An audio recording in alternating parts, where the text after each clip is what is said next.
Hi, my name is Kelvin Newman and welcome to the Brighton SEO podcast, where we share talks from one of the world's most popular search and marketing conferences. The event started out as a few people meeting in an upstairs room of a pub and is now attended by over 3,000 people from all over the world. This episode is a recording of one of the speakers at a recent event.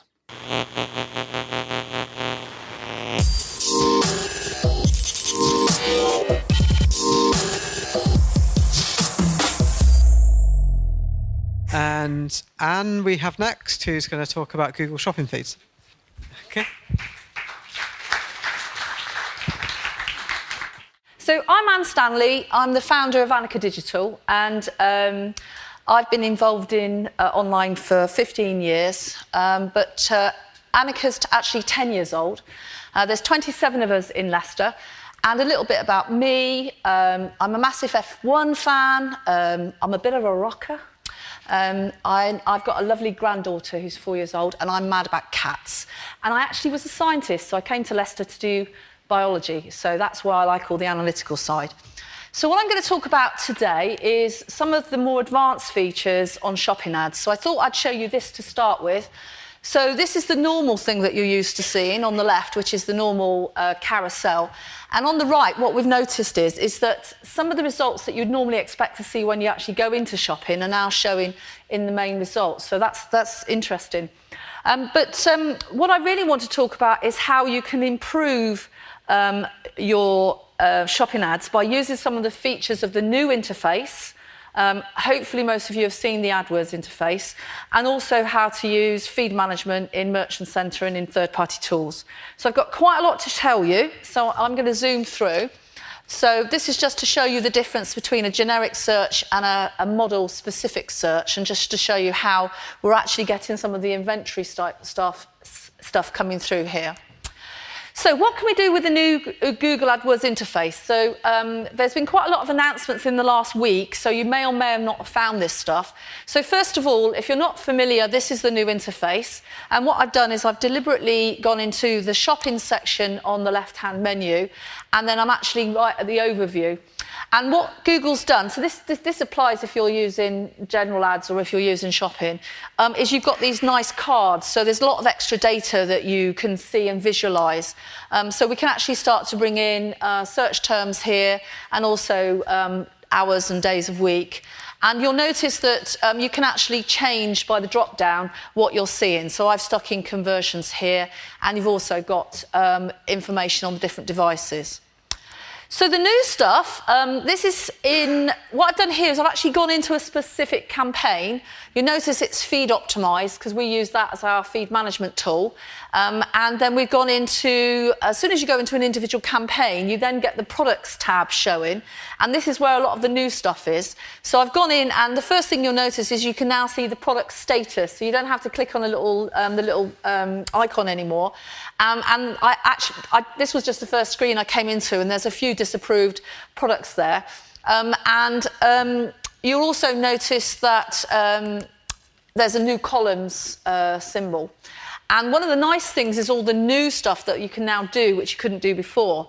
So first of all, there's some extra stuff in the actual columns that you can see that you couldn't see before. So you've got some product status, but the brand new stuff that was only announced on Friday is absolute impression share. So this is top impression share. And what this tells you is how often you're number one. Now, one of the things that anybody that does shopping ads hates is the fact that you can't tell the position. But this at least tells you what percentage of the time you were in the first position. So by clicking on that and saving the columns, you then get a new screen, and I've got my absolute impression share, top impression share, over on the right-hand side. Now, in order to show you some figures that made a bit of sense, what I've done here is I've actually just done the sorting in clicks order. So these are the more common and the more often found phrases within this account. And then you can see the sorts of percentages. And it's quite shocking when you realise that, you're actually number one for less than 10% of the time. And this is partly due to the fact that a lot of the time when we're managing our shopping ads, we're after really high returns on ad spends. And if you actually wanted to be number one all the time, you'd have to bid a lot higher, and then we wouldn't be making enough money. So it's that compromise between getting your return on ad spends and then trying to be number one all the time. So that's really useful. It's brand new. So if you haven't used it before, please go and have a look. And the other thing you'll notice is there's this new Diagnostic Tab, which wasn't there before. And if you go and click in there, you can see that you've got a different way of presenting all the data. And it's based on the quality of your feed. So you notice you've got ready to serve, and then you've got various other reasons why your ads aren't being seen at the moment. So we've got things like disapproved and out of stock, etc. And if you actually click on one of those, you can drill down and see a little bit more data. So again, this is all brand new in the last couple of days. Going forward, you've got your search term report, and the nice thing here is that obviously before, if you use dimensions, you could bring in this data, but it's in a much nicer place to be able to see the actual product, and you can see whether it's exact match, etc. So this is really helpful, and when we start looking at trying to improve your titles in a minute, this is much more useful data than it was when it was previously in dimensions. So another thing that I would recommend you look at if you're using shopping ads and haven't tried this yet is to look at changing the bid strategy. And we've been having some really good results with this with some of the clients. And I've just gone into the new settings tab. I've gone into, I mean, you'll all be familiar with this, but if you're not already trying it, try Target ROAS. It's working really, really well, and we're getting some great results with it. So you basically set what return on ad spend you want to achieve, and we're finding that we're actually exceeding it by about 1.5 to 2 times what the target is. So we're getting some really good results. So if you haven't tried that, it's definitely worth going away and trying that. So what I wanted to work on, show you next, is how you can use Merchant Center to actually improve your feed as well. And I've got some examples taken from some of the sites that we've got. And I wanted to give you a little bit of the Crealytics research. Andreas Rithin, who I'm not sure if he's spoken at Brighton, but I quite often speak with him on the SMX panel. And they've done some interesting research around improving the titles. And a lot of the work that they were doing was things like, if you change the descriptions, you get pretty much no impact at all on how often you're shown, but the actual changing of the titles has a massive impact.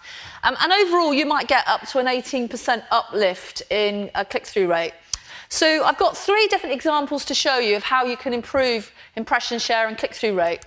So the first one is amending the most popular search term into your product title. So at the top, you've got Adidas Originals, and obviously this is US research. So if you add Adidas Slides, which was the most popular search term, you actually got over 2,000% increase in impression share. And this was what a lot of this work was about, was, well, if I know that I can improve my titles, what would the impact be? Another example was actually using the category term. So in this case, adding tuxedo, and that got a 400% increase in impressions. And then this one was adding a bit of a mix, actually. So it was adding bridal shoes by Faith, and then because the title wasn't long, they also added the size and the gender as well. And that actually got a nearly 200% increase in impressions as well. So this is great. It's great to know that you can improve your feed, and that will get you great results. So if you improve your titles, you can get great results. But how are you actually going to do it? Well, the obvious way is to fix your website, but sometimes you aren't able to do that. And also, because you might be feeding out to lots of different places, you might want to have different feeds for different things. So in the ideal world, you're trying to improve your titles, because that, of course, will mean that you'll get better SEO as well, as we've shown with the previous 2 presentations. One of the easiest methods, if you haven't invested in any other software, is to use feed rules in a Merchant Center, which I'm going to show you. And that's remarkably powerful, what you can do with that. And that's been rolling out over the last 18 months, but some of you may be using it and some of you might not be. And then third-party feed management tools, which is the route that we've tended to go down. Okay, so I'm now in Google Merchant Center and I'm in the products and I'm in the feed section, and I can't see where I create rules. It's not obvious at all. You actually have to click into the feed, and obviously you may well have more than one feed here because you might have your inventory feed or your promotions feeds, etc., which is in the next tab down. But if you click in there, you can then see that you've got feed rules. Okay, so although it's not obvious where to find it, once you found it, it's much easier to find it. And then we can go in and we can play around with editing the rules. So that's how to find it. So what I thought I'd do is I'll show you some examples of some of the rules we've got set up because it's easier to see practical examples. So the first one we've got is when you've got a missing attribute. Now, you can hear from the guys at Price Searcher just how often these attributes are missing. So what you can do is you can use the title of the product to create the extra attribute fields. So in this example, we've used colour. So if you look here, if you've got pink in the title, then obviously the colour is going to be pink. And if you've got mango green, then the colour is going to be orange green. And if you've got cobalt navy, it's going to be navy. So what it basically does is it takes content of the title and then you can use that to populate your feed. So in this example, this is what it looks like before and after. So the first one, which is quite difficult to read, slim fit, hockey shoes, mango green. The original value for colour was null, there wasn't anything, and then you can see what the new colour was. So instead of having an empty attributes within your feed, you suddenly populated your feed. And we found that this has been really important, particularly with projects where the biggest headache we've had this year was with a Magento upgrade to Magento 2 and all the product feeds associated with that. The web developer really did just screw everything up. And so if it wasn't for the tools that we've used in this, we would never have got a live product feed and we never would have got any traffic. So it's been really powerful for fixing that.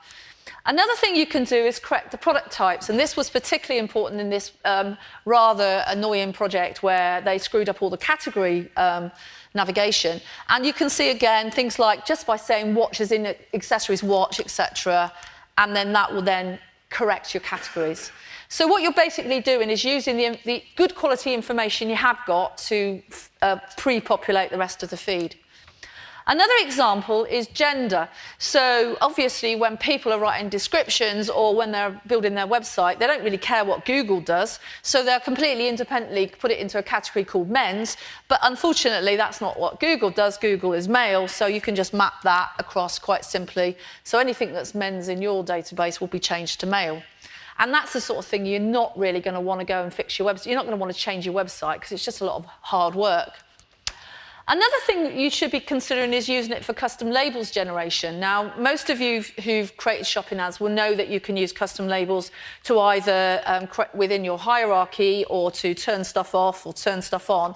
So again, it's a really good way. You can use the price from your feed and then create custom labels. So what we've done here is if it's less than 20, it goes into the 0 to 20 custom label, 50 to 100, etc., etc. So it's a great way of creating custom labels, and then you can then use that to manipulate your feed. And possibly you can do it with things like margins, and other things like that. Another thing you can do, which relates back to the Crealytics project and research, is that you can use it to amend or add or enhance your titles. So in this one, what happens is that we know what the title is of the product. So this is Sebclair Cream. And what we do is we effectively do almost like a find and replace, because what you're actually doing is you're adding dermatitis in there. So you then know that by having dermatitis, which is really the sort of results that the guys were showing earlier on, that has a massive impact on the visibility, the impressions, and also the click-through rates. So there's other ways of doing this. So obviously Merchant Center, it's a little bit manual. You have to set up these manual rules. So you can do it in other ways. So I'm just going to give 2 examples of how you can do this. So this is taken from the the Crealytics blog, and their piece of software is called Comato, which I can't pronounce. And they're just trying to illustrate the difference between a rules-based a rules-based, which is in the middle, where you basically make the rule, like we were doing just a minute ago, and a dynamic, which is inspired by the search query. So that is a sort of a machine learning algorithm version of it. And I just wanted to show, we use Feed Optimize, which if any of you have not used before, it's really great. I'm not on commission or anything either, but it's a great product. It's very cost effective. It feeds into lots of channels. And they have a content management section of the feed. And you can see it's done by rules. So you can add the brand to the title or add the brand before the title. So you can play around with the feed. So you get the feed coming in and then you can manipulate it. And you can change it depending on what channel. So you obviously, if you're going to be feeding into Facebook or Amazon or something, you're going to have a very different combination than you would if you're just using for Google. So finally, my last slide, what I thought I'd do is one of my team, Holly, who's around the building somewhere, she did a little bit of research to compare some of the feed management tools. I think there's 6 different ones there, and actually looked at some of the features of the different tools. And that the slides are already on SlideShare under Ann Stanley, and you can see what the different feed management systems do. Finally, I was handing out a few leaflets. This is a little bit of a plug. We run an e-commerce conference in Leicester on Halloween. This will be our 3rd year. Tickets are only £25 including food, so you get your lunch, because it's Leicester Racecourse. It's not lots of lovely bars and cafes to go in Leicester Racecourse. So we do provide the food. And we've got Google and Bing, and we're flying over Angie Schultz-Muller from the States, who speaks on CRO. It's our 3rd year, and we love you to come along. It's a great conference, lots of excellent education and workshops and things. And if you use my name, you get the half-price tickets. Thank you. This was originally recorded at a Brighton SEO conference. If you want to listen to more episodes or find out about the conference itself, you can do at brightonseo.com.